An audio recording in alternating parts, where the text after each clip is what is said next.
Hey, what's going on, guys? Koi here.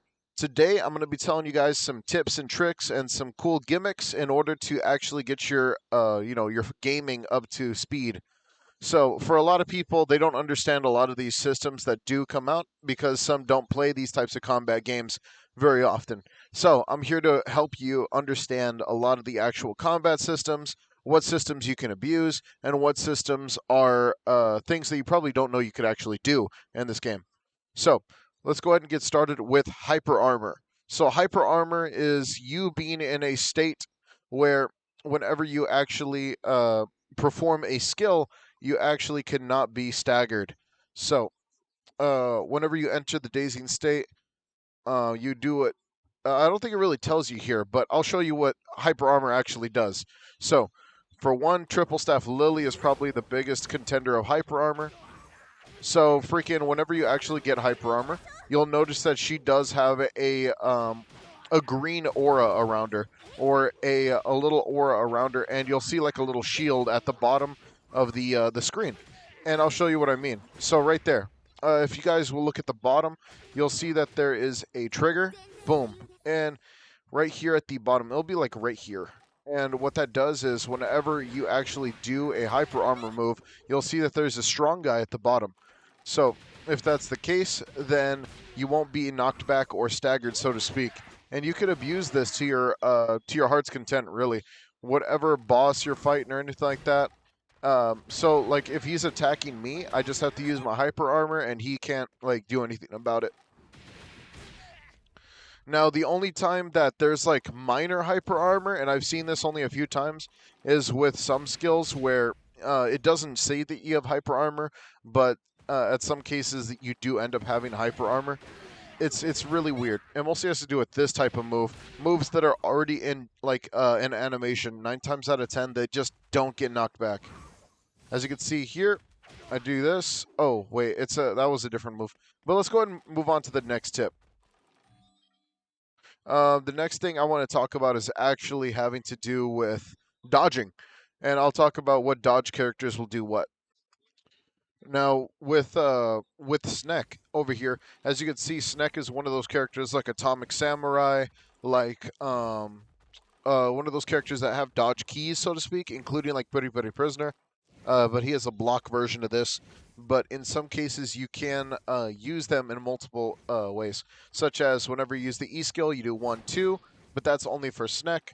You can do the 1-2 and spam it, but for those who don't know, that's called a safety.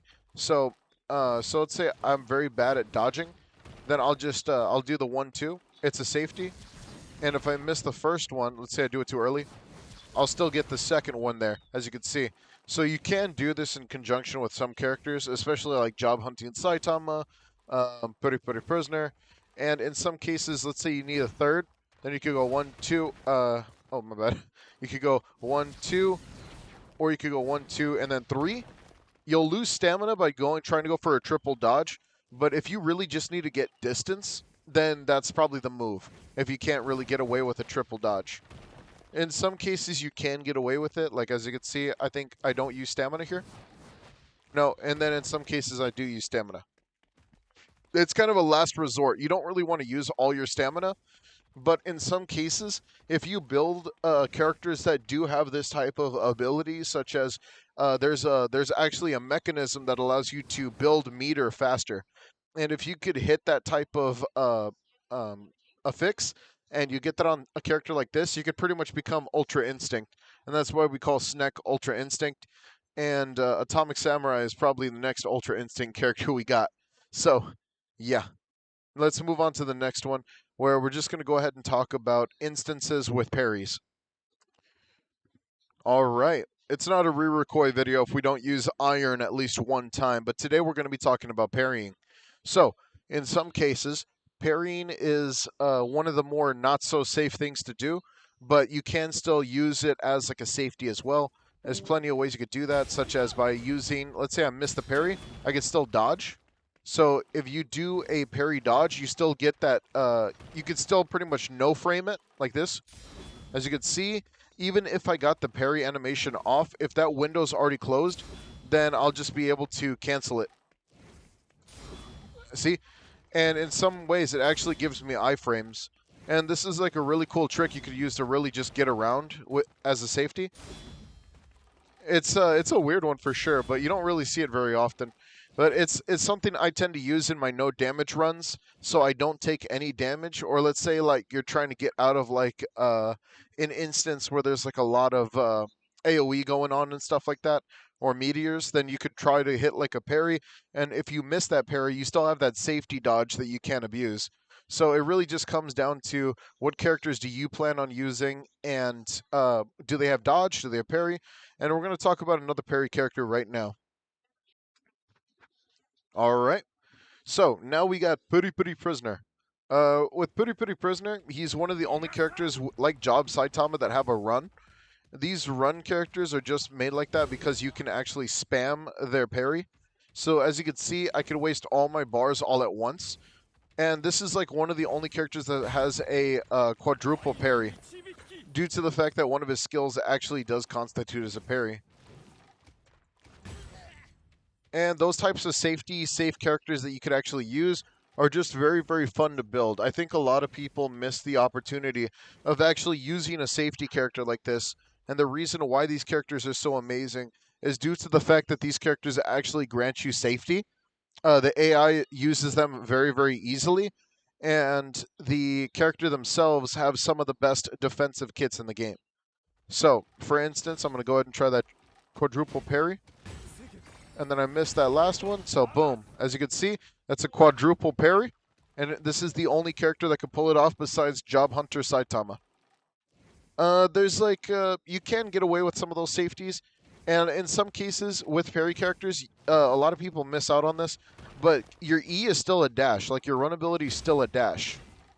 So all you have to do is just give yourself the opportunity to, and you can get out of the way as soon as possible.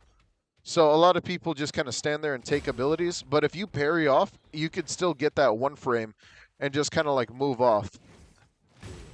As you can see, there's just enough time after a stagger parry or after a move in general, and you'll be able to rush out of there. And the cooldowns are so low on these things that you don't really have to worry too much.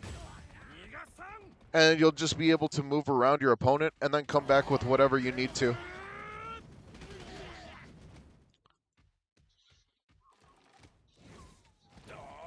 Now, the only issue is that you can do like a safety.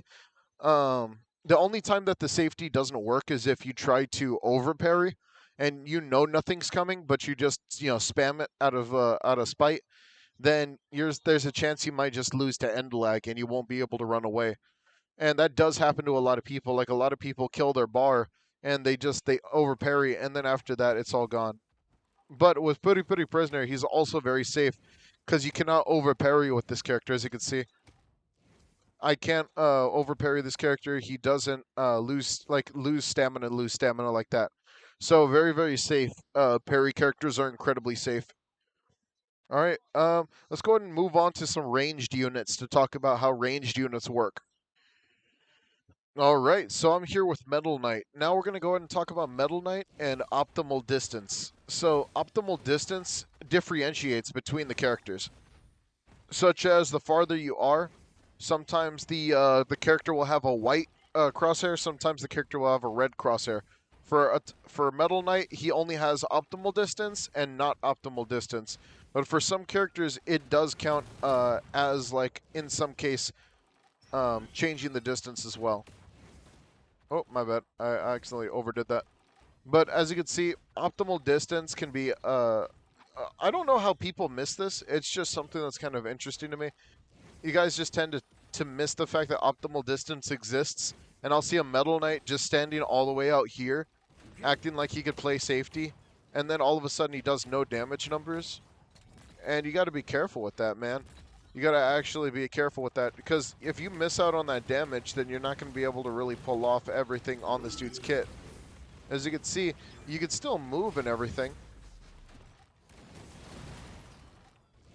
And getting those stacks off.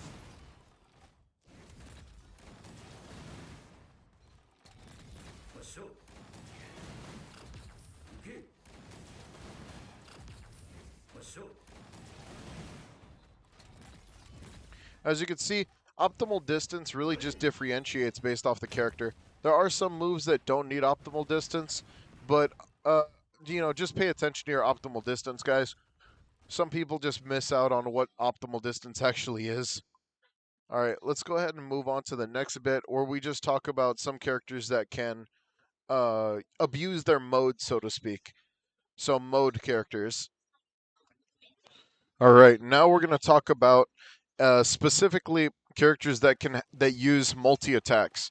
So multi hit attacks. Sometimes a lot of people just miss the fact that you can actually cancel, and I think canceling multi attacks can actually continue a combo far further than you actually think. So, for instance, with a character like Spring Mustachio, who only benefits from using his second attack, he could actually cancel or continue the combo through his dodge ability, and then with his cooldown reduction, move right back into the attack. So even if the boss thinks that it's time to move on, you could pretty much just either cancel it or just move on. This mostly differentiates between like certain characters, such as Puri Puri Prisoner, Lightning Max, characters that require to just pretty much pull off a full-on combo. And I think it would be better to set an example with that type of character first. Uh, No, yeah, that's pretty much it though. You can cancel out of a lot of moves in this game. I would just choose your moments to cancel, and some characters benefit from canceling than other characters. So that pretty much does it for that one.